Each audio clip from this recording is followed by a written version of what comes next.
बोलिए श्री कृष्णचंद्र भगवान की जय। फाल्गुन मास के विजया एकादशी का महात्म्य। युधिष्ठिर ने पूछा, वासुदेव, फाल्गुन के कृष्ण पक्ष में किस नाम की एकादशी होती है? कृपा करके बताइए।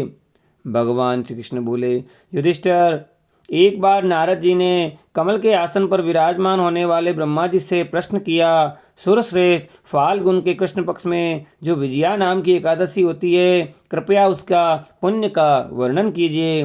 ब्रह्मा जी ने कहा, नारद, सुनो, मैं एक उत्तम कथा सुनाता हूँ जो पापों का अपहरण करने वाली है। यह व्रत बहुत ही प्राचीन, पवित्र और पाप नाशक है। यह विजया नाम की एकादशी राजाओं को विजय प्रदान करती है, इसमें तनिक भी संदेह नहीं है।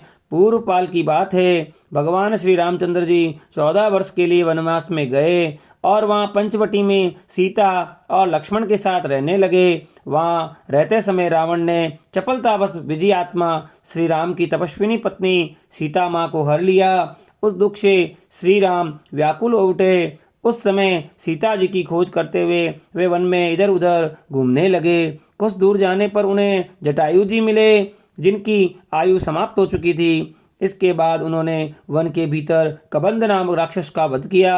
फिर सुग्रीव के साथ उनकी मित्रता हुई। तत्पश्चात श्री राम जी वानरों की सेना लेकर एकत्रित हुए और हनुमान जी ने लंका के उद्यान में जाकर सीता जी का दर्शन किया और उन्हें श्री राम की चिन्ह स्वरूप मुद्रिका प्रदान की। यह उन्होंने महान पुरुषार्थ का काम किया था। वहां से लौटकर वे श्री राम जी से मिले और लंका का सारा वृतांत उनसे कहकर सुनाया और उनसे निवेदन किया।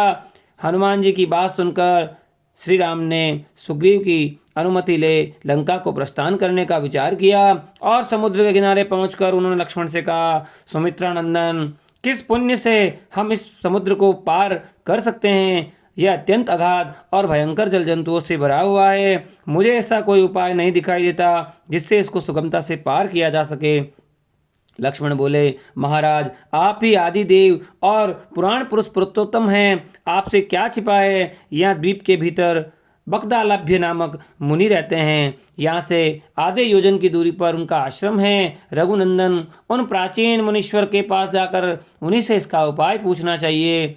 लक्ष्मण जी की यह अत्यंत सुंदर बात सुनकर श्री रामचंद्र जी महामुनि बगदालभ्य से मिलने के लिए गए। वहां पहुंचकर उन्होंने मस्तक झुकाकर मुनि को प्रणाम किया। मुनि उनको देखते ही पहचान गए कि ये पुराण पुरुषोत्तम श्री भगवान राम हैं, जो किसी कारणवश मानव शरीर में अवतीर्ण हुए हैं। उनके आने से महर्षि को बड़ी प्रसन्नता हुई। उन्होंने पूछा, श्री राम, आपका कैसे यहाँ आगमन हुआ?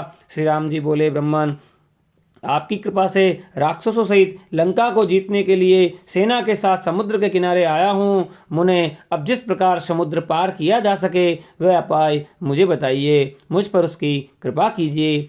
बगदालभ्य ने कहा, श्री राम, फाल्गुन के कृष्ण पक्ष में जो विजया नाम की एकादशी होती है, उसका व्रत करने से आपको विजय प्राप्त होगी। निश्चय ही आप अपनी वानर सेना के साथ समुद्र को पार कर सकेंगे। राजन, अब इस व्रत की फल की विधि सुनिए। दशमी के दिन आने पर एक कलश स्थापित करें। वह सोने, चांदी, तांबे अथवा मिट्टी का भी हो सकता है। उस कलश को जल से भरकर उसमें पल्लव डाल दें। उनके ऊपर भगवान श्री नारायण के स्वर्णमय विग्रह को स्थापना करें।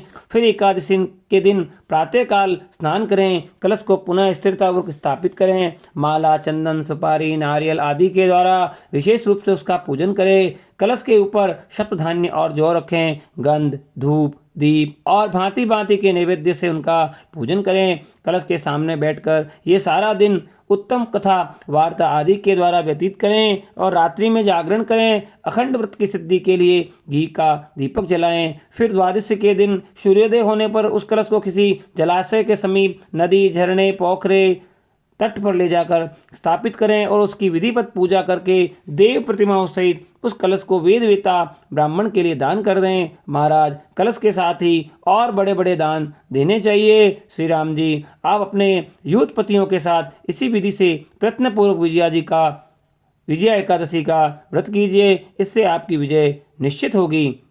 ब्रह्मा जी कहते हैं, नारद, ये सुनकर श्री रामचंद्र जी मुनि के कथनानुसार उस समय विजय एकादशी का व्रत किया। उस व्रत के करने से श्री रामचंद्र जी विजय हुए। उन्होंने संग्राम में रावण को मारा, लंका पर विजय पाई और सीता जी को प्राप्त किया। बेटा, जो मनुष्य इस विधि से व्रत करते हैं उन्हें इस लोक में विजय प्राप्त होती है और उनका परलोक भी अक्षय बना रहता है। भगवान श्री कृष्ण कहते हैं, युधिष्ठिर, इस कारण विजया का व्रत करना चाहिए। इस प्रसंग को पढ़ने और सुनने से वाजपेयी यज्ञ का फल प्राप्त होता है।